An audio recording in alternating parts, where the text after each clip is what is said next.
Media మిత్రులందరికీ నమస్కారం.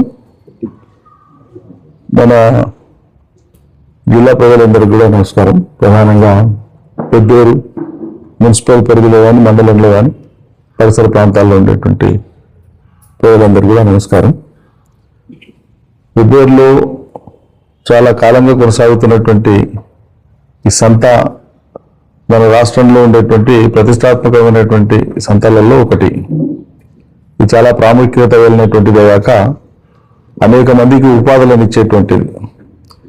దీని విశిష్టతను ప్రత్యేకతను దృష్టిలో పెట్టుకుని దూరదృష్టితో ఆ సంత ఎక్కడైతే సాగుతుందో అక్కడ శాశ్వత నిర్మాణాలు చేపట్టాలి, ప్రజలకు వ్యాపారస్తులకు అందరికీ సౌకర్యంగా ఉండాలని మా ప్రభుత్వంలోని నిధులను కూడా సుమారు 3 కోట్ల రూపాయల నిధులను మంజూరు చేయించిన ఆనాడు కేటీఆర్ ద్వారా, మున్సిపల్ శాఖ మంత్రి ద్వారా. అదేవిధంగా అంతకు మునుపు సుమారు 3 దశాబ్దాలకు పైగా, అంటే 30 సంవత్సరాలకు పైగానే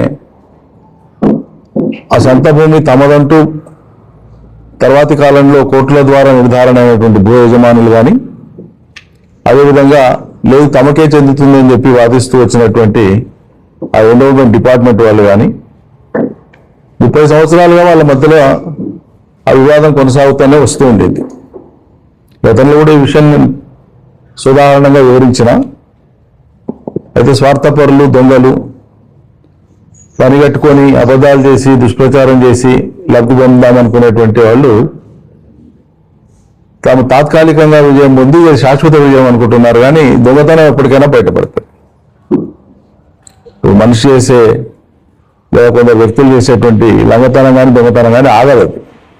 ఒకసారి అబద్ధం చెప్పొచ్చు, అందరినీ మోసపుచ్చవచ్చు, కానీ అన్నిసార్లు అబద్ధాలు చెప్పి అందరినీ మోసపుచ్చడం సాధ్యం కాదు.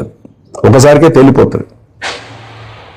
ఇంకా ఆనాడు 35 ఏళ్ల క్రితమే నేనే న్యాయవాదిగా ఓఆర్సీ కోసం అప్పట్లో గద్వాల్లో సబ్ కలెక్టర్ ఆఫీస్ ఉన్నప్పుడు, వనపర్తిలో అప్పటికి ఆర్డీఓ ఆఫీసే కాలే, న్యాయవాదిగా ఆనాడు ఓఆర్సీ కోసం నేనే వేసిన.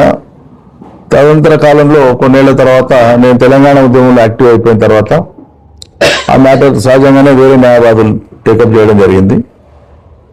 దానికి సంబంధించినటువంటి విషయాలు పలుమార్లు చర్చకు వచ్చినప్పుడు కూడా స్పష్టంగా చెప్పడం జరిగింది. మా ప్రభుత్వం వచ్చినాకనో మేమున్నాకనో అది నిర్ధారణ కాలేదు.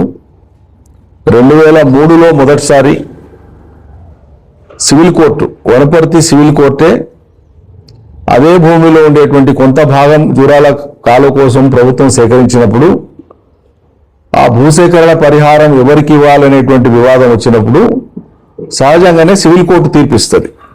అది ఎండోమెంట్ డిపార్ట్మెంట్ కా లేకుంటే ఆ భూమి తమదే అని కోరుతున్నటువంటి ఆ నంబెళ్ళ కానీ. వనపర్తి సివిల్ కోర్టు 2003లోనే తీర్పిచ్చింది. అప్పుడు నేను వకీల్ని కాదు, అంటే ఆ కేసులో కానీ వృత్తిపరంగా కూడా నేను అప్పటికే బిజీ అయిపోయాను. తెలంగాణ ఉద్యమంలో 2001కే తీర్పు వచ్చింది. 2003లో కోర్టు తీర్పిచ్చేసింది, ఇది నంబెళ్ళదే, దూరాల భూమి సేకరణ అయితే జరిగిందో ఆ సర్వే నంబర్లో ఆ అంతభాగానికి పరిహారం వాళ్ళకే చెల్లించాలి. తీరిపోయింది, పరిహారం కూడా వాళ్ళకి చెల్లించినారు, అయిపోయింది, వాళ్ళు ఓనర్స్ అయిపోయినారు. దాని మీద మళ్ళీ ఎండోమెంట్ వాళ్ళు మళ్ళీ అప్పీల్ పోయినారు, లేదు లేదు మాకే చెందుతుంది అని. అది మళ్ళీ 3-4 ఏళ్ళు నడిచింది. 2007లో మళ్ళీ లేదు వాళ్ళ యజమానులదే అని చెప్పి మళ్ళీ తీర్పిచ్చినారు, ఎండోమెంట్కి సంబంధం లేదు. మళ్ళీ వాళ్ళు మళ్ళీ అప్పీల్కి పోయినారు. అది నడుస్తూనే ఉంది, ఏళ్ల తరబడి నడుస్తూనే ఉంది. 2003లో కానీ 2007లో కానీ కోర్టుల తీర్పులు కానీ జాయింట్ కలెక్టర్ తీర్పులు కానీ ఇవన్నీ వచ్చినప్పుడు కాంగ్రెస్ ప్రభుత్వమే ఉన్నది. చిన్నారెడ్డి గారే అప్పుడు ఎమ్మెల్యే. ఆయన ఒకసారి కాదు 4 సార్లు గెలిచిండు ఎమ్మెల్యేగా. ఆ అనుభవం లేని ఆయన